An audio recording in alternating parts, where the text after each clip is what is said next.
Hi, welcome to Unit 2 of LW1210 Employment Law. In this section of the course, we're going to look at the statutory regulations that exist regarding employment in Canada. It covers a series of chapters in your textbook. You're going to want to take a look at Chapter 4, which deals with the employment contract, which is not so much statutory law, but it is affected by statutory law in terms of how you agree to work for someone and what they agree to do in return, so a normal contract type law.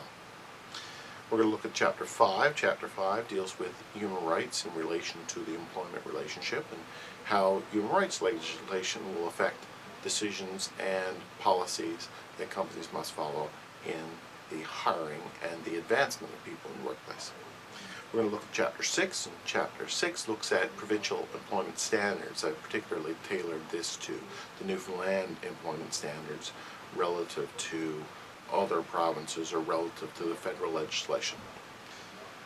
Chapter 9 as well is looking at employment equity and how equity is applied in the workplace and the processes that are put in place and to ensure that we have equal pay for equal work and also rights and are protected with regards to hiring decisions.